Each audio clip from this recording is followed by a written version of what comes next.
देविका रोटवान हुई कौम गलीच, स्वार्थी और भ्रष्टाचारी निजाम की वजह से एक जिंदगी कैसे बर्बाद होती है वो आपको बता। देविका रोटवान वही लड़की है जिसकी गवाही पर अजमल कसाब को फांसी हुई। देविका रोटवान मुंबई हमलों के दौरान महज 9 सालों की। उसने अपनी आंखों से अजमल कसाब को गोली चलाते हुए देखा, लेकिन जब उसे सरकारी गवाह बनाया गया तो उसे पाकिस्तान की ओर से धमकी भरे फोन कॉल आने लगे। देविका रोटवान की जगह अगर कोई और होता तो वो गवाही नहीं दे, लेकिन इस बहादुर लड़की ने न सिर्फ अजमल कसाब के खिलाफ गवाही दी, बल्कि सीना तान के बिना किसी सुरक्षा मुंबई हमले के बाद भी 5 साल तक अपनी उसी झुग्गी झोपड़ी में रही। लेकिन इस देशभक्ति के बदले में उसे क्या मिला? लोगों ने साथ तक नहीं दिया। आपको बता दे कि देविका जब सरकारी गवाह बनने के लिए राजी हो गई तो उसके बाद उसे स्कूल से निकाल दिया, क्योंकि स्कूल प्रशासन का कहना था कि आपकी लड़की को आतंकवादियों से धमकी मिलती, दूसरे स्टूडेंट को भी जान का खतरा पैदा हो सकता है।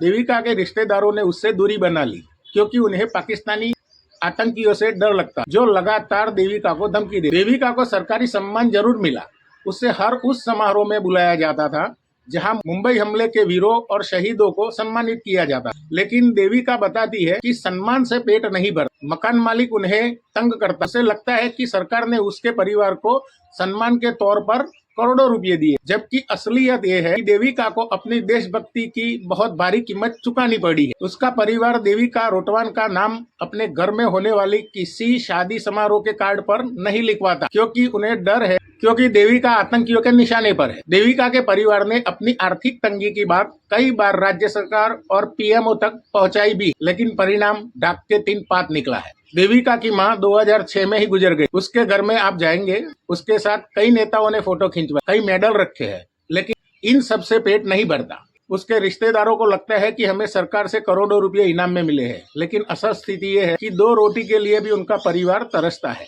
आतंकियों से दुश्मनी के नाम पर उसके परिवार से उसके आसपास के लोग और उसकी कई सहेलियों ने उससे दूरी बना ली कि कहीं आतंकी देविका साथ साथ उन्हें भी ना मार डाले। देविका के पिता बताते हैं कि उन्होंने अधिकारियों से कहा है कि मुख्यमंत्री साहब ने मदद करने की बात कही। सरकारी बाबू का कहना है कि लिखित में लिखवा के लाई, तब आगे की कार्यवाही लिए भेजा जाएगा।